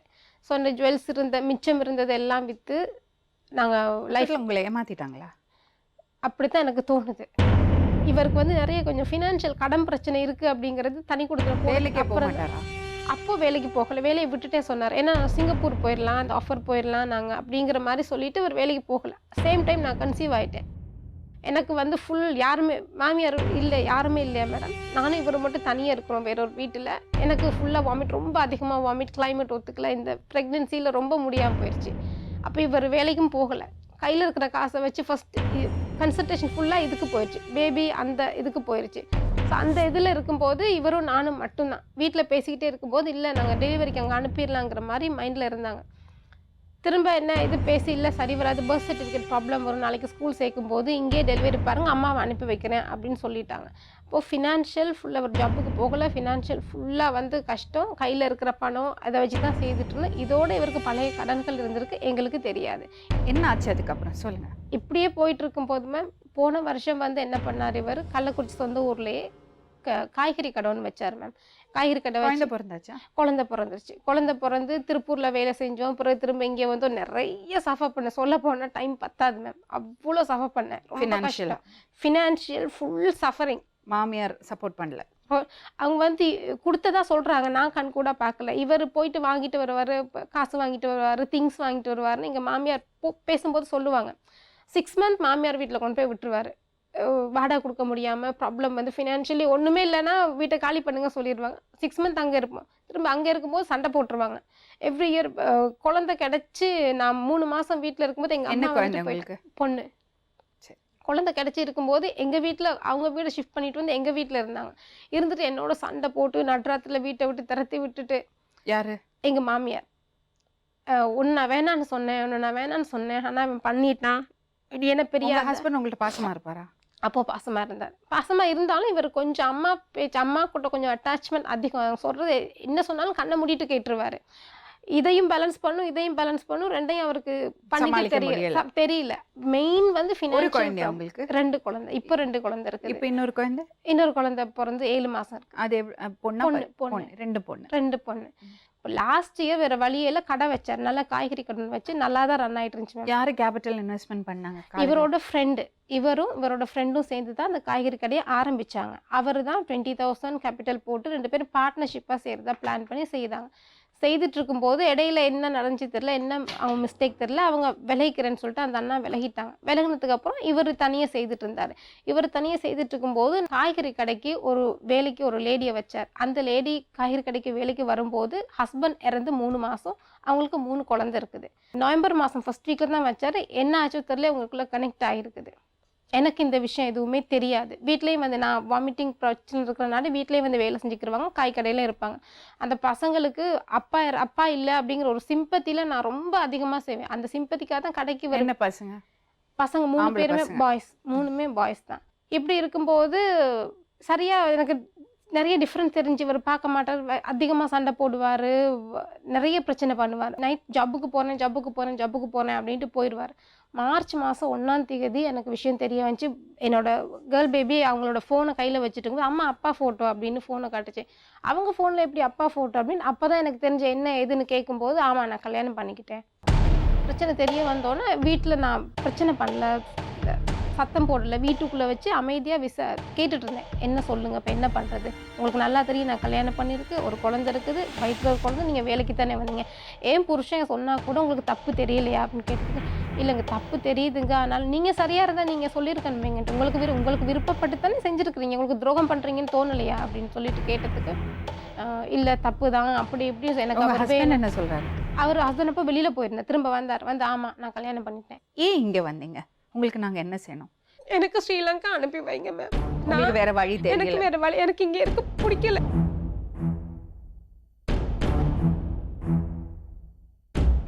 தம்பி உங்க பேரு? பேர் ராஜா. உங்க அத்தை பொண்ணு? ஆமா, அத்தை பொண்ணு இந்திராணி. அவங்க ஒரு வார்த்தை சொன்னாங்க என்கிட்ட, என்னோட ஹஸ்பண்ட் வந்து ரொம்ப பாசமானவர், எப்பவுமே ஒரு பொண்ணு கல்யாணம் பண்ணும்போது நம்ம அப்பா மாதிரி தான் புருஷன் வரணும்னு நினைப்பாங்க. என்னன்னா ஃபர்ஸ்ட் ஹீரோ பெண் குழந்தைகளுக்கு அப்பா தான். ஆமா மேடம். ஸோ அதனால அவங்க மேல ரொம்ப மரியாதை வச்சிருக்காங்க அவங்க. இல்லை மேடம், அவங்க மேலே நான் பாசம் இப்பயும் வச்சு தான் இருக்கேன். என்ன பிரச்சனை வந்து எனக்கு வந்து ஃபினான்ஸ் பிரச்சனை இருக்குது மேடம். அந்த பிரச்சனையை வந்து நான் ஃபேஸ் பண்ணால் நான் வெளியில் போய் ஆகணும். நான் காய் கடை வச்சு கொஞ்சம் லாஸ் ஆகிடுச்சு. அந்த டைமில் நான் அக்ரி வேலையும் செஞ்சுட்டு இருக்க டைமில் வீட்டில் ஸ்டே பண்ண என்னால் முடியல. நான் வெளியில் போனால் தான் பேமெண்ட் இது பண்ண முடியும். ஹவுஸ் ரெண்ட்டு எல்லாமே இருக்குது. நான் ஒரு வேலை தான் பார்த்தேன். ஒரே வீட்டில் ஸ்டே பண்ணல. இல்லை மேடம், வீட்டில் ஸ்டே பண்ண முடியலன்னு சொல்ல வரல, வீட்டுக்கு நான் வர்றது லேட் ஆகிடுது. எப்படி பார்த்தாலும் மேடம் காலையில் ஒரு 6-7 மணிக்கு போனோன்னா. நீங்கள் என்ன படிச்சிருக்கீங்க? BSc agriculture. ஸோ எதனால உங்களுக்கு ஃபினான்ஷியல் ப்ராப்ளம் வந்தது? ஃபினான்ஷியல் ப்ராப்ளம் எதனால வந்தது, நான் காய் கடை வச்சுருந்தேன் மேடம். அதுக்கு முன்னாடியே வந்தாச்சு உங்களுக்கு? அதுக்கு முன்னாடின்னு பார்த்தீங்கன்னா ஃபாதர்ஸ் எக்ஸ்பைர்ட் ஆகிட்டேன் மேடம். ஃபாதர் எக்ஸ்பைர்ட் ஆனோடனே அந்த டைமில் நான் அம்மா மட்டும் தான் இருந்தாங்க. அதுலேருந்து கொஞ்சம் ஃபினான்ஸ் ப்ராப்ளம் இருந்துச்சு. உங்களுக்கு அம்மாவுக்கு என்ன பிரச்சனை? எனக்கு அம்மாவுக்கு என்ன பிரச்சனைனா, நான் இவங்களுக்கு கூட சப்போர்ட் பண்ணக்கூடாது அப்படின்ற மாதிரி அவங்களோட இது. ஏன்னா நான் இவங்களை லவ் பண்ணி தான் மேரேஜ் பண்ணினேன். அம்மாவுக்கு இஷ்டம் இருக்குல்ல? ஆமாம், அப்போ அம்மாவுக்கு விருப்பம் இல்லை. ஓகே, அப்பாவோட கடன் இருந்தது, அம்மாவுக்கு இந்த பொண்ணை கல்யாணம் பண்ணுறதுக்கு இன்ட்ரெஸ்ட் இல்லை. அதனால சாதாரணமாக வழக்கமாக எல்லார் வீட்டில் வர்றது மாமியார் மருமக ப்ராப்ளம் வந்தது. உங்களால் சமாளிக்க முடியலையா? இல்லை மேடம், நான் எங்கள் அம்மாவுக்கு பிடிக்கலன்னு சொன்னோன்னு நாங்கள் வெளியில் வந்துட்டோம். ஆனால் அவங்களோட எதிர்பார்ப்பு என்னன்னா, நான் அவங்களுக்கு கூட இருக்கணும், எல்லா ஃபினான்ஸும் அவங்க செய்யணும் அப்படின்ற மாதிரி எதிர்பார்ப்பு இருந்துச்சு. இந்த பிரச்சனையெல்லாம் இவ்வளோ ஜாஸ்தி ஆகாமல் இருந்திருக்கணும்னா, தட் இஸ் உங்களுக்கு ஃபினான்ஷியல் ப்ராப்ளம் இருந்தது, கடன் தொல்லை வந்தது இல்லையா, அது இல்லாமல் இருந்திருக்கணும்னா நீங்கள் என்ன செஞ்சுருக்கணும்னு நினைக்கிறீங்க? எதனால இவ்வளோ மோசமாச்சு? இது ஓப்பனாக சொல்லப்போனால் வந்து அம்மாவோட இது வந்து ஃபஸ்ட்டு ஆரம்பத்துலேருந்தே ட்ரெயின் அப் பண்ணுறோம் என்கிட்ட நிறையா வாங்கிட்டாங்க அவங்க. அம்மா என்ன பண்ணுவாங்க வாங்கி? இல்லை மேடம், அவங்க வாங்கி அவங்க டாக்டர் அவங்க பொண்ணுக்காக. அவங்க டாக்டர் இல்லை, உங்க தங்கச்சி. சாரி, இல்லை நான் சொல்கிறேன், இல்லை சொல்கிறேன், தங்கச்சிக்காக வந்து சில அது கூட நான் செய்கிறேன், அதுக்காக நம்ம இல்லை சொல்ல மேடம். பட் அவங்களோட உங்களுக்காக சேமிச்சு வச்சுக்க முடியல, என்னால் அந்த டைமில் முடியல. ஏன்னா அவங்களும் ரெண்ட் வீட்டில் இருக்காங்க, நானும் ரெண்ட் வீட்டில் இருக்கிறேன். அப்படி இருக்கும்போது எல்லாத்தையும் நான் ஒரே ஆளாக ஃபேஸ் பண்ணுறது. ரெண்ட் கொடுக்கணும் மேடம், 2 வீட்டுக்கு ரெண்ட் கொடுக்கணும். அதனால ஒரே ஆளாக ஃபேஸ் பண்ணுறதுக்கு ரொம்ப கொஞ்சம். சரி தம்பி, அப்போ கடை ஆரம்பிச்சிங்க, கடை நல்லபடியாக போச்சு. ஏன் உங்கள் ஃப்ரெண்டு பிரிஞ்சு போனாரு? இல்லை மேடம் அவருக்கு வந்து வேற ஒரு இன்ட்ரெஸ்ட் இருந்துச்சு மேடம். அவர் பிஸ்னஸ் வந்து வேற ஒரு இதில் இருந்துச்சு. அதனால பிரிஞ்செல்லாம் போல இந்த வரைக்கும் இருந்தால் அவர் வேற ஒரு லைனில் போயிருக்காப்ல. உங்கள்கிட்ட ஃபுல்லா பாத்துக்க சொல்லிட்டு ஆமாம் சார். அவருக்கு காசு கொடுத்தீங்களா? அவர் பங்கு ஆமாம் கொடுத்தீங்களா? அதெல்லாம் ஓகே, எல்லாம் முடிஞ்சிச்சு மேடம். அதெல்லாம் முடிஞ்சிச்சு. அப்போ அண்ட் காய்கறி கடையில் நல்லா சம்பாதிச்சிங்க. காய்கறிகளில் ஓரளவு சம்பாரிச்சு மேடம், ஓரளவுக்கு லாஸ் ஆகிறது. ஏன்னா கொஞ்சம் எடுத்தோடனே அது அகலம் தெரியாமல் நான் காலை வச்சுட்டேன். இது இவ்வளோ தான் லாஸ் வரும்னு தெரியல. கொஞ்சம் காயை 1 கிலோ 2 கிலோ போய் ஒரு டன் கணக்கில் எடுக்க ஆரம்பிச்சேன். அதில் கொஞ்சம் பெரிய அடி வர ஆரம்பிச்சிச்சு மேடம். சரி, அதுக்கு முன்னாடி இப்போ உங்களோட அந்த இன்னொரு அஃபேர் ஆச்சு ஆமாம் சொன்னீங்கல்ல, மேடம். அது எப்படி தம்பி நடந்தது? இவ்வளோ ஒய்ஃப் இவ்வளோ பாசமா இருக்கீங்க, பசங்க இருக்கு, எப்படி இவ்வளோ பிரச்சனை ஏற்கனவே இருக்கு, ஏன் ஒரு ஓகே அஃபேர் நான் வந்தது? சொல்லிடுறேன் மேடம். அது நான் சொல்கிறேன் என்ன காரணம் கேட்டிங்கன்னா, அப்போ வந்து அவங்க வந்து ஹஸ்பண்ட் வந்து அவங்க ஹஸ்பண்ட் இறந்துட்டாங்க. 3 பசங்க மேடம். எனக்கு ஃபஸ்ட்டு அனுதாபம் வந்துச்சு. நான் இவங்கள தான் சொன்னாங்க, சரி அவங்க கடைக்கு வரட்டும் வேலை செய்யட்டுன்ட்டு. அனுதாபம் வந்து பாசமாக இருந்து அதுக்கப்புறம் வந்து கல்யாணம்லாம் ஒன்றும் இல்லை மேடம். சும்மா தாலி கட்டினேன். அது தப்பு தான், நான் ஒத்துக்கிறேன், தப்பு தான். இவங்கள்ட்ட அந்த விஷயத்த சொல்லி 1 மாதத்துக்கு அப்புறமே போலீஸ் கேஸ். இல்ல, அதுக்கு முன்னாடி ராஜா ஒரு விஷயம் சொல்லுங்க சொல்லுங்க. மேடம். எப்படி தாலி கட்டுவீங்க மனைவி இருக்கும்போது? அது தப்பு தான் மேடம், இல்லைன்னு இல்ல, சொல்ல. அது ஏன் இவங்க மேல இருக்கிறது கோவமா? அதாவது கோவன்றதை விட மேடம் என்ன சொல்கிறதுன்னா, இப்போ இந்திராணியும் அமைதி இருக்காங்க, வீட்டில் சண்டை சச்சரவு எல்லாமே இருக்குது மேடம். அதையும் மீறி சில சண்டை வரும்போது பார்த்தீங்கன்னா, ஆக்ரோஷம் வரும்போது பார்த்தீங்கன்னா, என்னன்னா நான் ஒவ்வொரு டைம் நீ வந்து சத்தம் போடாத, 4 பேருக்கு முன்னாடி கேட்காத, நீ வந்து இல்ல, அசிங்கப்பட்ட. அப்படி இருக்கும்போது இன்னொரு தொடர்பு, இன்னொரு மனைவி, ஒரு மனைவி இருக்கும்போது இன்னொரு மனைவி, இந்த ஒரு மனைவியும் பசங்களையுமே பாத்துக்க முடியல. இல்லை மேடம், அது வந்து ஒரு அனுதாபம் தான் மேடம். எல்லாரும் கேட்டாங்க என்கிட்ட, உனக்கு கொஞ்சம் கூட நீ படிச்சிருக்கிற தானே, உனக்கு அறிவு இல்லையா, புருஷன் சேர்த்து 3 மாசத்துல ஒரு யங் லேடியை வைக்கலாமா அப்படின்னு. இதில் என்ன இருக்குது, அவங்கள பரிதாபப்பட்டு தானே வச்சேன். எங்கேயோ ஜாப் செய்ய போகிறாங்க, ஜாப்புக்கு வர எல்லாரும் கல்யாணம் பண்ணிக்க போகிறோம், நான் எப்படி எதிர்பார்க்க முடியும்? ஏன் உனக்கு ஹஸ்பண்ட் ஆம்பளை, நீ எப்படி விட்டேன்னு நான் சொன்னேன். அந்த லேடி கடைக்கு வந்து 1 வீக்கில் நான் இவட்ட சண்டை போட்டேன். எனக்கு அவங்கள பிடிக்கல, சம்திங் ஏதோ அவங்கள்ட்ட இருக்குது. எனக்கு அவங்க கண்ணை பார்த்து பேசும்போது எனக்கு தெரியல, எனக்கு அவங்க ஏதோ மறைக்கிறாங்க. அவங்க விடோ நீ ஏன் இப்படி சொல்கிறேன்னு பிறகு திட்டுவார். இல்லை, சம்திங் ராங் அவங்கள்ட்ட இருக்குது, அவங்க ஃபோன் பேசுகிறாங்க, ஓவரா ஜென்ஸ்கிட்ட நிறைய பேர்ட்ட பேசுகிறாங்கன்னு நான் அவர்கிட்ட சொல்லுவேன். இவர் திட்டுவார் என்னை. அப்படி இருந்தும் வந்து என்னட்ட பிரச்சனை வந்ததுக்கு அப்புறம் கேட்ட நேரம் நான் இருமா, ஒரே விஷயம் நீங்க சொன்னேன். நிறைய பேசிட்டீங்க, அவர் பேசிட்டோம். சொல்லுங்க, சொல்லுங்க. யாரு ப்ரப்போஸ் பண்ணாங்க, நீங்களா அவங்களா? இல்லை, நான் தான் மேடம் சொன்னேன். அவங்க அது வேணான்ட்டாங்க. அடுத்த விஷயம், ஏன்னா இது வந்து உங்களுக்கு கல்யாணம் ஆயிடுச்சு, ஏற்கனவே 2 பசங்க இருக்காங்க, இது எப்பயுமே செட் ஆகாது, இது வந்து போலீஸ் கேஸ் ஆனாலும் இது வந்து நிற்காதுன்னு அவங்க ஆல்ரெடி சொன்னாங்க. அப்ப என்ன சொன்னீங்க? என்ன சொல்லி சமாதானம் இல்லை, பண்ணீங்க? நான் சரி நான் இந்திராட்ட பேசிடலாம், சமாளிச்சிடலாம் அப்படின்ற ஒரு இது மேடம், ஓப்பனாக சொன்னாங்கன்னா ஒரு நம்பிக்கை இருந்துச்சு. என்ன நம்பிக்கை? சரி அவங்க அனுதாபதமாக சரி கல்யாணம் பண்ணிக்கிட்டேன் அப்படின்ற ஒரு நம்பிக்கை இருந்துச்சு. எப்போ இந்திராணிக்கு தெரியும். அவங்க என்ன சொல்வாங்க, நீங்க உங்களுக்கு ரொம்ப பெரிய மனசு, நீங்க எனக்கு ஒரு வாழ்க்கை கொடுக்குறீங்க, என்ன பார்த்து அப்படி சொல்லுவாங்களா? உங்களை தூக்கி வச்சு இல்லை பேசுவாங்களா? பண்ண மாட்டாங்க மேடம், பண்ண மாட்டாங்க. அப்புறம் ஏன் உங்களுக்கு நான் அப்படி? பண்ணதுக்கு அப்புறமே அவங்களுக்கு எனக்கு மிஸ் அண்டர்ஸ்டாண்ட் நிறைய பிரச்சனை வர ஆரம்பிச்சிச்சு இடையில. ஏன்னா அவங்க ஃபேமிலி ஏற்றுக்கல, அவங்க ஃபேமிலி யாருமே ஒத்துக்கல. 100% சொல்கிறேன், அவங்க அம்மா வந்து யாருக்குமே விருப்பமும் கிடையாது, டோட்டலாக அவாய்ட் பண்ணிட்டாங்க. அனுதாபம் மட்டும்தானா, இல்ல அட்ராக்ஷன், ஈர்ப்பும் இருந்ததா? இல்லை, ஈர்ப்புலாம் இல்லை மேடம், அப்படிலாம் எனக்கு ஈர்ப்புலாம் ஈர்ப்புனால ஒரு தப்பு நடந்து போச்சு, அதனால அதுல இருந்து மீண்டு வர இல்லை முடியல. மேடம், அப்படிலாம் இல்லை மேடம், ஷுவராக சொல்கிறேன், அந்த மாதிரி இல்லை. நான் நேராக அப்படி இல்லை நான். சரி, ஓகே, நான் நம்புறேன் நீங்க சொல்றத. சரிங்களா மேடம். ஒரு இருந்துச்சு. அப்போ வந்து இவங்களுக்கு தெரிஞ்சிச்சு விஷயம். தெரிஞ்சதுக்கப்புறம் மகளிர் மன்ற ஸ்டேஷனுக்கு போயாச்சு. போன உடனே போலீஸில் வந்து வார்ன் பண்ணாங்க மேடம். அவங்களையும் கூப்பிட்டாங்க, எங்களை கூப்பிட்டு வார்ன் பண்ணாங்க. வார்ன் பண்ணதுக்கப்புறம் அவங்க இல்லை நான் வந்து ஒதுங்க போயிடுறேன்ட்டு அவங்க எழுதி கொடுத்தாங்க, நாங்களும் எழுதி கொடுத்துட்டோம். சரிங்களா மேடம். அவங்க அம்மா சைட்லேருந்து வந்து ப்ரெஷர் பண்ணி அவங்களுக்கு அது இப்போ இன்னும் ஸ்டேட்டஸ் வரைக்கும் எங்கே இருக்காங்க எனக்கு தெரியல. அதுக்கப்புறம் ஏன் இந்த பொண்ணு வெளியே வந்தா? இது வந்து திங்கட்கிழமை மேடம், ஒரு 2 மணி இருக்கும், எனக்கு ஃபோன் பண்ணாங்க. ஃபோன் பண்ணும்போது நான் என்ன சொன்னேன், இருமா வரேன், வீட்டில் இரு, நான் கொஞ்சம் எனக்கு எப்பயுமே மண்டே. எக்ஸ்கியூஸ் மீ மேம், 2 மணிக்கு ஃபோன் ஒன்லேயே இருக்கல, 5 மணி நேரம் ஃபோன் ஆஃபில் இருந்தது, நான் 5 மணிக்கு கால் பண்ணேன். சரி, நான் பேசலாம் மேடம். இல்லை நான் பேசுகிறேன், அதுக்காக சொல்லுங்கள். காலையிலேருந்தே எனக்கு ஃபோன் வரும் மேடம், திங்கட்கிழமை வந்து ஃப்ரைடே வரைக்கும் எனக்கு. எங்க நீங்க கடையில இருந்தீங்களா? இல்லை, கடையை எனக்கு சரண்டர் பண்ணிட்டேன், கொடுத்துட்டேன். காய்கறி இல்லை மேடம், காய்கறி க்ளோஸ் அப்ப என்ன பண்ணிட்டேன். பண்றீங்க? நான் அக்ரிகல்ச்சரில் தான் பண்ணிகிட்டு இருக்கேன், ப்ரைவேட்டாக எடுத்து பண்ணிகிட்டு இருக்கேன், எல்லாமே கவர்மெண்ட் ஒர்க்கு மாதிரி எடுத்து பண்ணிகிட்டு இருக்கேன். சரி, சரிங்களா மேடம். எனக்கு திங்கள் டு ஃப்ரைடே வரைக்குமே ரஷ், இவங்களுக்கே தெரியும், ஃபோன் கால் வந்து ப்ரெஷர், அங்கே ஃபோன் விவசாயம் பார்ப்பேன், ஏகப்பட்ட ஒர்க் இருக்குது எனக்கு. சில டைம் ஃபோன் ஆனில் இருப்பேன், சில டைம் ஃபோன் ஆஃபில் வைப்பேன். இவங்க ஃபோன் பண்ணும்போது ஃபோன் ஆஃபில் இருந்திருக்கு. அப்படி இருக்கும்போது நான் 5:30க்கு ஃபோன் ஆன் பண்ணேன், இதான் ரீசபிள். 5:30க்கு ஆன் பண்ணேன், நான் ஆக்சுவலாக என்ன வாங்கிட்டு வர்றது கேட்குறது ஆன் பண்ணேன். இவங்க உடனே வந்து எமோஷனல் அதிகமாகி ஓவர் டாக் அதை பேசிக்கிட்டே அவங்கள அண்டர்ஸ்டாண்ட் பண்ண முடிஞ்சுச்சு. ஆனால் பட் நான் இருக்கிற சூழ்நிலை அவங்கள்ட்ட எக்ஸ்பிளைன் பண்ண அவங்க ஏற்றுக்கல. நீங்க அங்க போயிட்டீங்கன்னு நினைச்சிட்டாங்களா? ஆமாம், அது வந்து என்ன கேட்டிங்கன்னா அது இவங்க வந்து சந்தேகப்படுத்த இயல்பு மேடம். நான் ரெகுலரா 3 to 5 ஃபோன் ஆஃப், வீட்டில் இருக்க மாட்டாரு, அது சாப்பிட மாட்டாரு வீட்டில். சண்டே மட்டும்தான் வீட்டில் சாப்பிடுவார். மார்னிங் லஞ்ச் எங்கே, இப்போ இந்த மார்ச்லேருந்து இப்போ வரைக்கும் எங்கே சாப்பிட்றேன் எனக்கு தெரியாது. ரெகுலராக 3 to 5 ஃபோன் ஆஃபில் இருக்கும். இன்னொன்னு யோசிக்கணும் ராஜா, அவங்க அப்பா அவங்க அம்மாவை அப்படியே ஏமாத்தி இருக்காரு. ஸோ அதனால இந்த பொண்ணு மனசுல அந்த கவலை இருக்கும். நீங்களும் அதே மாதிரி ஒரு தப்பு பண்ணியிருக்கீங்க. ஸோ அப்போ அவ சந்தேகப்படுறதுல எந்த குற்றம் இல்லை இல்லைல்ல? மேடம், நான் இல்லைன்னு சொல்ல மேடம். அவங்க சந்தேகப்படுறது குற்றம் இல்லைன்னு சொல்ல மேடம். போலீஸ் ஸ்டேஷனில் எழுதி கொடுத்ததுக்கு அப்புறமும் இவர் தான் வீடை ஷிஃப்ட் பண்ணி வச்சார். அந்த வீடு எங்கே இருக்குன்னு தெரியாது. போலீஸ் ஸ்டேஷனில் விலகுறோன்னு சொல்லி எழுதி கொடுத்துட்டு இவங்க தான் அந்த பொண்ணை ஷிஃப்ட் பண்ணாங்க. ஷிஃப்ட் பண்ணி இவரும் ஐயோ அந்த மேடம், பொண்ணோட அப்பா. கொழுந்தனாரும் சேர்ந்து இவர் உங்களுக்கு எப்படி தெரியும்? அந்த ஹவுஸ் ஓனர் எனக்கு ஃபோன் பண்ணி திட்டுனாங்க. வீட்டில் எல்லாம் எல்லாத்தையும் உடச்சி போட்டு போயிட்டாங்க. என்னோட நம்பருக்கு என்ன 2 டைம் வர சொன்னாங்க. நான் சொல்கிறேன். பெரிய ஆளுதான். இல்லை மேடம், இல்லை அப்போ போலீஸ் ஸ்டேஷன்ல போய் அவங்க சொல்லியும் உங்க கனெக்ஷன் விடல. இல்லை மேடம், அதனால விடல. அவங்களுக்கு கோவம் வந்திருக்கு. கனெக்ஷன் விடல மேம். நான் சொல்லிட்டேன் மேடம், நான் விட்டுட்டு தான் இருக்கேன்னு சொல்லிட்டேன். ஆனால் வந்து அவங்க திரும்ப திரும்ப திரும்ப சந்தேகன்றது வந்துட்டு தான் மேடம் இருக்கு. அதுக்கு நான் ஒன்றும் சொல்ல முடியல. நான் உங்கள்கிட்ட எவ்வளோ சொல்லி எக்ஸ்பிளைன் பண்ணிட்டேன். 100% நீங்க அந்த பொண்ணோட கான்டாக்ட்ல இல்லை. இல்லை மேடம், இன்னும் நீங்கள் கடன்லேருந்து மீண்டு வந்து உங்கள் வாழ்க்கையில் வந்து ரெகுலர் இன்கம்க்கு இன்னும் நீங்கள் வழி பண்ணலை. இவங்க பாஸ்போர்ட் மாட்டிக்கிட்டு இருக்கு. இல்லை மேடம், எடுத்துட்டேன் மேடம். எடுத்துட்டேன் மேடம். எப்படி எடுத்தீங்க? அது 3-4 மணி நேரம் எடுத்து வாங்கிட்டேன். பாஸ்போர்ட் வந்துடுச்சுமா? நம்ப மாட்டேன் மேம், சாரி.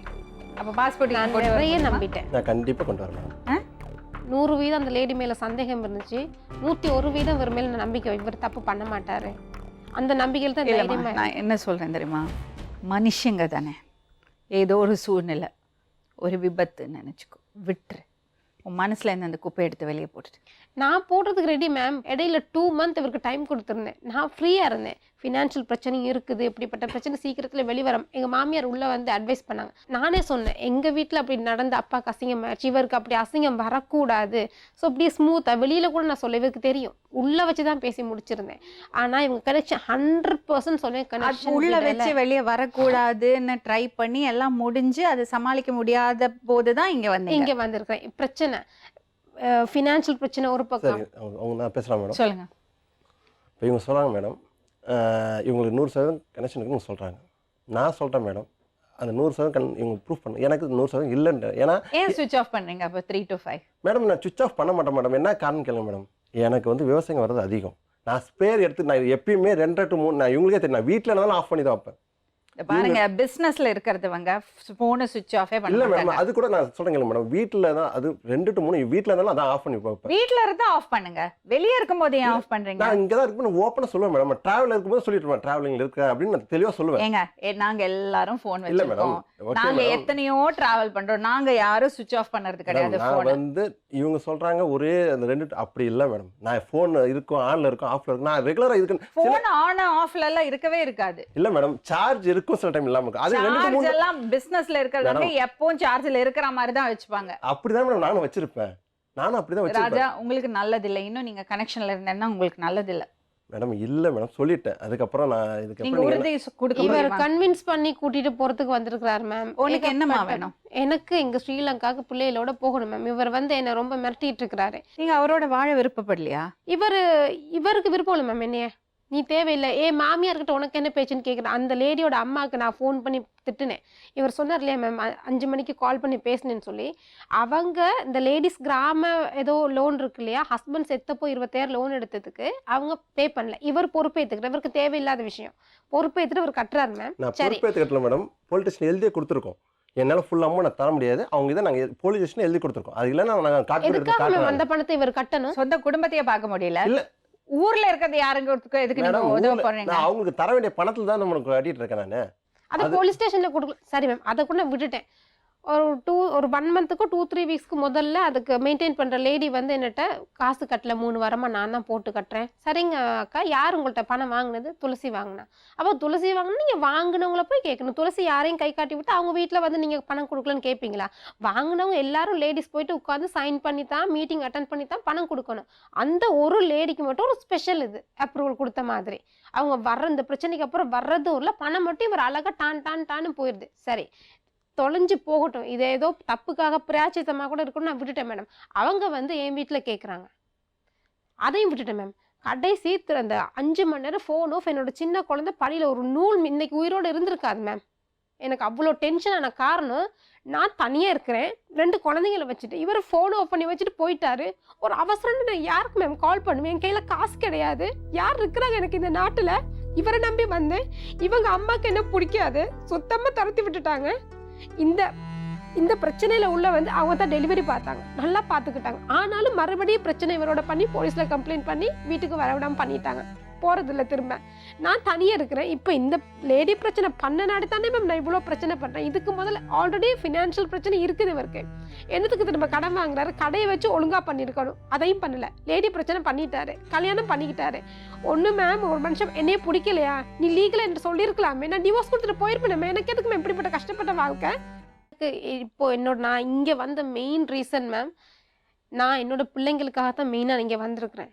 எனக்கு இங்கே இருக்கிற வரைக்கும் நிம்மதியோ என்னோட பிள்ளைகளுக்கு சேஃபோ கூட கிடையாது. இப்போ இங்கே வந்த காரணத்துக்காகவே இவர் போனதுக்கு அப்புறம் பிரச்சனை பண்ணான். இன்னொரு விஷயம் மேம், அதுக்கு நான் என்ன கேன் பண்ணணும் மேடம்? இவங்களுக்கு நான் சேஃப்டிக்கு நான் என்ன பண்ணணும்? என்னால் ஒரு சின்னது கூட நடக்காது மேடம். நான் இவங்களுக்கு இப்போ சொல்கிறேன் மேடம், இங்கேருந்து கூட்டு போகிறேன் மேடம். நான் 4 நாளில் வந்த எனக்கு வந்து தெரிஞ்ச விஷயம் மட்டும் நான் சொல்கிறேன். 4 நாள் மட்டும் தெரிஞ்ச விஷயம் மட்டும் சொல்கிறேன் மேடம்.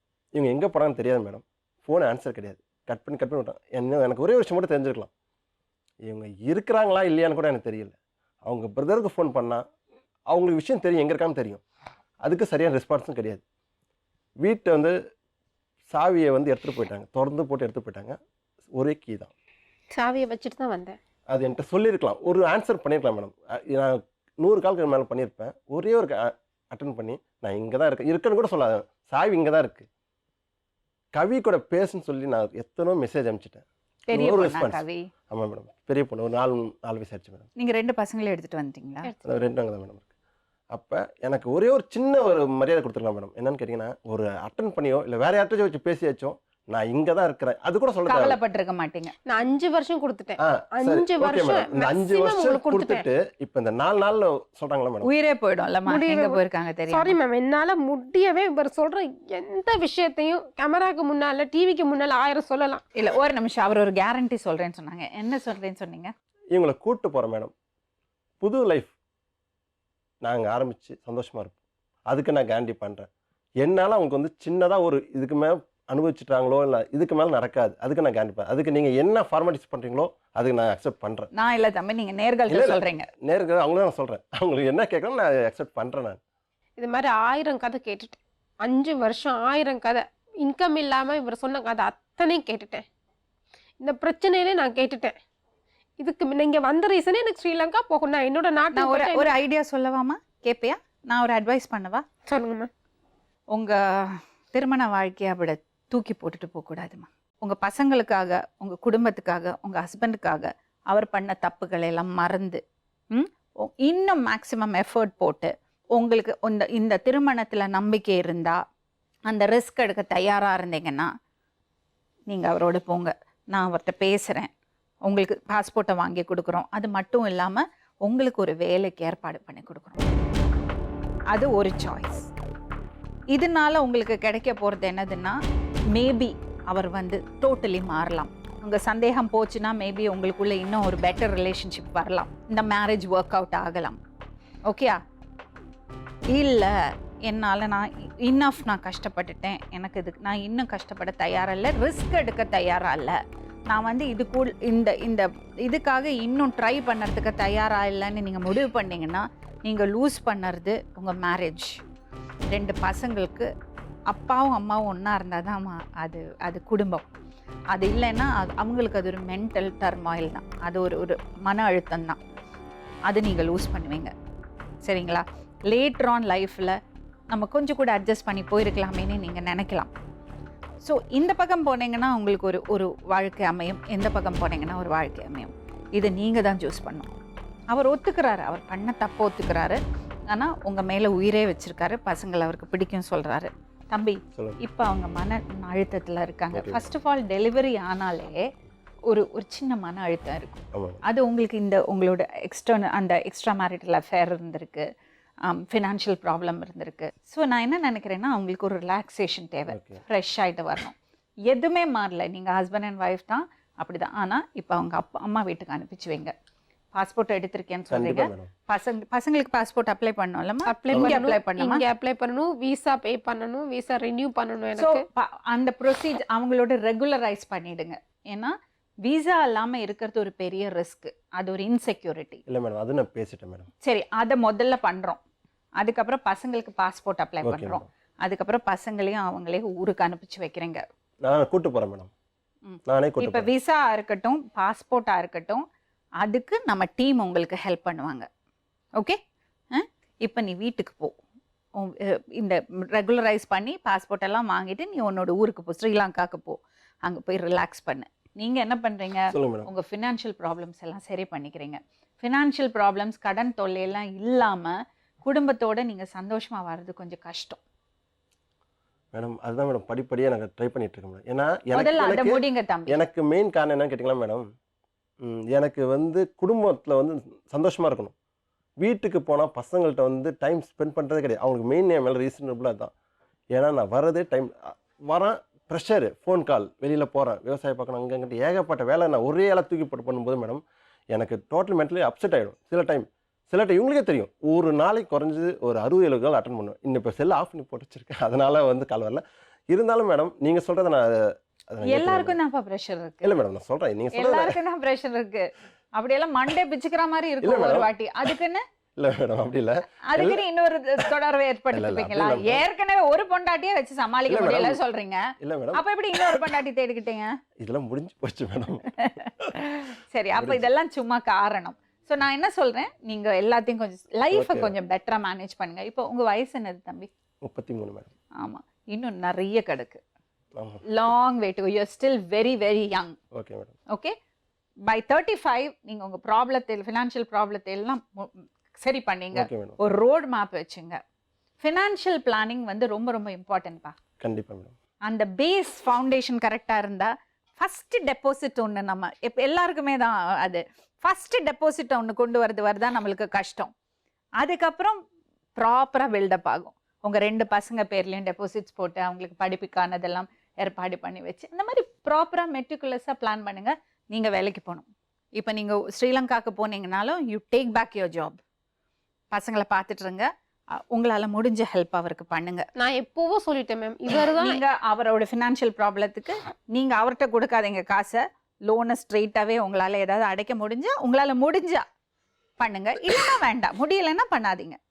பசங்களுக்கு சேமிச்சு வைங்க. ஓகேங்களா? நீங்கள் உங்கள் ஃபினான்ஷியல் ப்ராப்ளம்லாம் சரி பண்ணிவிட்டு நீங்கள் முறைப்படி உங்கள் மாமியார் வீட்டுக்கு போயிட்டு அவங்கள்ட்ட உறுதி கொடுத்து அவங்கள திரும்ப கூட்டிகிட்டு வாங்க.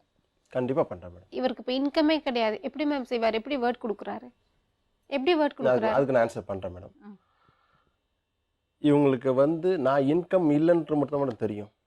ஆனால் நான் இவங்களுக்காக சேர்த்து வச்சதுன்னு ஒன்று இருக்குது மேடம். அது நான் பணம் வந்து இவங்களுக்கு தெரியவே தெரியாது. இவங்கள்ட்ட நான் சொல்லிட்டேன், நான் வந்து ஜனவரி மாதம் உங்களை நான் ஊருக்கு கூட்டு போகிறேன் ஷுவர் பண்ணேன் நான். ஆனால் வந்து இந்த மணி ப்ராப்ளம்னால கொஞ்சம் டிலே ஆகுது. ஆனால் அதை அவங்க அண்டர்ஸ்டாண்ட் பண்ணலை. அதுக்கு ஷுவராக வந்து ரெடி பண்ணி வச்சுருக்கேன். ஓகே, நம்பிக்கையே கிடையாது மேம் எனக்கு. இவர் சொல்ற எந்த விஷயத்தையும் என்னால இப்ப நம்ப முடியாது. அவர் பண்றேன்னு சொல்றாரு, will give him a chance. போய் சொல்வாரு. எப்படி மேடம் இதுல போய் நான் நம்பல. அப்ப என்ன பண்ணணும்னு நினைக்கிறீங்க? நான் போக மாட்டேன். நான் இங்க இருந்து நான் ஸ்ரீலங்கா போயிடுறேன். நான் வர மாட்டேன். நான் வர மாட்டேன். கேஷ் இருக்குல்ல உங்களுக்கு? சரி, அவங்க இப்போ ஒரு இடத்துல இருக்காங்க, அங்க இருக்கட்டும். நீங்க பாஸ்போர்ட்டும் எல்லாம் எடுத்துட்டு வாங்க. விசா எல்லாம் ஏற்பாடு பண்ணி கொடுக்குறோம். குழந்தைங்களுக்கு பாஸ்போர்ட் இல்லாம எப்படிமா நீ டிராவல் பண்ணுவேன்? பண்ண முடியாது. இவர் தான் மேம் நீங்க ஹாஸ்டல்ல இருப்ப. எனக்கு இவரை நம்பி போக முடியாது மேம். இவரை நம்பி போனா கண்டிப்பா பிரச்சனை வரும். நான் அதுதான் என்னத்த இந்த இடத்துக்கு வந்த ரீசனே அதானே மேம். இவங்க இன்னும் வந்து அந்த பழைய இதாக தான் நினைச்சிட்டு இருக்காங்க. நான் இப்போ குழந்தைய நீங்க கன்வின்ஸ் பண்ணுங்க. நான் தான் 4 நாள் குழந்தைய பார்க்காம உங்களால இருக்க முடியல. நான் எத்தனை வருஷம் எங்க ஊருக்கு போகாம உங்களால இருக்கிறீங்க? நான் 5 வருஷம் யாருக்காக இருந்தேன்? எவ்வளோ சஃபர் பண்ணி உங்களுக்கு இங்க சொல்லல தெரியும் இல்லையா? 4 நாள் நீங்க பெத்த குழந்தைய பார்க்க முடியல, நீங்க இவ்வளோ கஷ்டப்படுறீங்க. நான் எத்தனை வருஷம் உங்களுக்காக இருக்கிறேன்? யாரை பார்த்தேன்னா இந்த 5 வருஷத்துல இந்த ஒரு முகத்தை தவிர வேற யாரை நான் பார்த்துருக்கிறேன்? நான் தான் சொல்கிறேன். கொஞ்சம் இருங்க, எல்லாம் பண்ணி முடிச்சிட்டீங்க. இப்போ நீங்க கவி மேல உண்மையா பாசம் வச்சிருக்கிறீங்க, உண்மைதான், அதை நான் ஒத்துக்கிறேன். அந்த ஒண்ணுக்காக தான் வந்திருக்கிறீங்க. ஏன் இங்கே வந்து தான் பிரச்சனையை தீர்க்கணுமா? இதை முன்னாடி தெரியாதா? இப்போ இங்கே பிரச்சனை தீர்ந்து மேடம் வந்து பேசினா மட்டும்தான் உங்களுக்கு புரியுதா, இல்லாட்டி தெரியாதா இப்போ உங்களுக்கு? நான் தான் உன்கிட்ட சொல்லிட்டேன். எனக்கு உங்க மேல் நம்பிக்கை கிடையாது, சத்தியமே கிடையாது. நான் ஏன் இங்கே வந்தேன்? உங்க மேல் நம்பிக்கை இல்லாம தானே. சரிம்மா, நம்பிக்கைலாம் வந்தேன்னு சரி, நான் ஒத்துக்கிறேன். மேடம் சொல்லியிருக்கேன், ஒத்துக்கிறேன். நம்ம வந்து சரி எல்லா பிரச்சனையும் முடிச்சு தானே நம்ம கூட்டு போகிறோம். நம்பிக்கையே இல்லைங்கிறேன். அப்புறம் என்ன பேசுறீங்க நீங்க? நான் தான் சொல்றேன், நீ கூட்டு போறேன்னு நான் தெளிவா சொல்லிட்டேன். இதுக்கப்புறம் 1000 தடவை சொல்லிட்டீங்க, 5 வருஷமா சொல்லிட்டீங்க. அடுத்த மாசம் ஸ்ரீலங்கா போலாம், 2 மந்த்ல சொல்லல. நான் சொல்றேன், அதாவது ஒரு விஷயத்த வந்து நான் சொல்றேன், நான் தெளிவா சொல்றேங்க. நானும் வந்து பணம் எல்லாம் ரெடி பண்ணி நானும் சொல்லிட்டேன். இந்த மந்த் வரைக்குமே ஃபினான்ஸ் பிரச்சனை அதிகமாக இருந்தாலும் 500,000 பிரச்சனை அதிகமாக இருக்கு. இது முடிவிட்டு உனக்கு கண்டிப்பாக கூட்டு போறேன்னு நான் ப்ராமிஸும் பண்ணேன். உங்க தம்பிட்டே ஃபோன் பண்ணி கூட நான் பேசியிருக்கேன். பல தடவை நான் பேசிட்டீங்க. சொல்றேன் கேளுமா, நான் பேசியிருக்கேனா இல்லையா? அதுக்கு அவர் என்ன சொன்னாப்ல, நீங்க வாங்க சரிராஜா வாங்க, கண்டிப்பா வாங்க அப்படின்னு சொன்னாப்ல இல்லையா? ஒரே நிமிஷம், 2013 வந்து ராஜா வாங்க, கடன் பிரச்சனையை முடிக்கலாம், ஜப் நான் செஞ்சு தரேன், வீடு தரேன், எத்தனை தடவை கூப்பிட்டுருக்காங்க. இப்போ நான் வந்துட்டு என்ன தெளிவா சொல்லியிருக்கேன், நான் கூட்டு போறேன், கண்டிப்பா இந்த டைம் கூட்டு போறேன். நான் ஷோர் பண்றேன், கண்டிப்பா எப்படி கூட்டி போவீங்க? ஜனவரி 30 எப்படி நான் கூட்டி உனக்கு ஜனவரி 30 உனக்கு கூட்டு போறேன். நான் எல்லா ப்ராப்ளம் நான் உனக்கு சொல்றேன், கூட்டு போறேன்ட்டு. என்னால உங்களை நம்பி வர முடியவே முடியாது. நான் நீ கூட என்ன சப்போர்ட் பண்ண முடியுமா? நீ கூட வா. கொஞ்சம் இருங்க, பாஸ்போர்ட் அப்ளை பண்றதுக்கு மெட்ராஸ்க்கு தானே வந்தாகணும். ஆமா, விசாக்கு விழுப்புரம் தானே போயாகணும். நான் இங்க இருந்து வரேன். அம்மா நீ கூட வாமா. ஒண்ணு என்ன மேம் கூட வந்து நீ கூட சப்போர்ட் பண்ணுமா? நான் ஒரு ஆள் தெரியாத என்ன பண்ணுவீங்க? நீங்க என்ன சண்டை போடுவீங்க? நான் எவ்வளவு என்ன மிரட்டி இருக்கீங்க, பல மாதிரி மிரட்டி இருக்கீங்க. நான் சொல்ற கேளு, இந்த விஷயத்தை வெளியே கொண்டு போனீன்னு சொன்னா உன்னை நான் அப்படி பண்ணுவேன், இப்படி பண்ணுவேன். நீ பேசி, நீ பதிலுக்கு பேசியிருக்க. நான் சொல்ற விஷயம் நீ பதிலுக்கு பேசியிருக்க. ஒரே விஷயம் இந்த முடியவே முடியாது. சரி, நான் சொல்றது கேளுங்க தம்பி, அவங்கள கம்பல் பண்ணாதீங்க. அவங்க ரொம்ப தெளிவா இருக்காங்க. அவங்க எங்க ஹாஸ்டல்ல இருக்கட்டும். நீங்கள் பாஸ்போர்ட்டும் விசாக்கும் ரெடி பண்ணுங்கள், குழந்தைங்களுக்கு பாஸ்போர்ட் ரெடி பண்ணுங்கள், அவங்கள அனுப்பிச்சு வைக்கிறோம். அதுக்கப்புறம் அவங்க நீங்கள் எல்லாம் ப்ராப்ளம் எல்லாம் செட்டில் பண்ணிவிட்டு அவங்கள போய் கூட்டிகிட்டு வாங்க. நீங்கள் போய் அவங்கள கூட்டிகிட்டு வாங்க. நீ என் கூட வந்தாதாம்மா நான் சப்போர்ட்டாக பண்ண முடியும். நான் வீட்டில் தனியாக தான் இருந்துக்கிட்டு எதுவுமே என்ன ஒரு விஷயம் நல்லா புரிஞ்சுக்கோமா இந்திராணி, நான் வந்து ஒரு தனி ஆள் கிடையாது. நான் எவ்வளோ விஷயத்தை ஓடிட்டுன்னு தெரியும். நீ இல்லாமல் வீட்டில் எல்லாம் வீடை வந்து பாரு. எல்லா விஷயம் 4 நாள் ஆச்சு வீட்டு பக்கம் வந்து. நீங்க சொல்றீங்க வீட்டுக்கு தேவை உங்களுக்கு. அம்மா நீ கூட வாமா, நம்ம சப்போர்ட்டுக்கு நம்ம நான் என்ன பண்ண போறேன்? நான் 2 குழந்தை வச்சுட்டு வீட்ல தான் இருக்க போறேன். நீ வீட்ல இருமா, அது போதுமா, எனக்கு சந்தோஷம், அது போதுமா. நான் எத்தனை நாள் செய்ய போறீங்க? எத்தனை நாள் செய்ய போறீங்க? மேடம் நான் ப்ராமிஸ் பண்ணேன் 20 நாள்ல உனக்கு எல்லாம் முடிச்சு நம்ம போறோம். சரிம்மா, இப்போ ஒரு அத்தாட்சி இருக்கு உனக்கு. இங்கே வந்தவர் கமிட்மெண்ட் தந்திருக்காரு. நீ படித்த பொண்ணு, நீ தைரியசாலி பொண்ணு. அப்படி ஏதாவது பெரிய பிரச்சனை ஆச்சுன்னா அப்புறம் மறுபடியும் தொடர்பு கொள்ள. இப்போ போ, அவரோட பத்திரமா பார்த்துக்குங்க. இம்மீடியட்டாக அந்த வேலைகளை ஆரம்பிங்க. ரிப்போர்ட்டர்ஸ் உங்க பின்னாடியே இருப்பாங்க. சரியா? All the best. Thank you. All the best.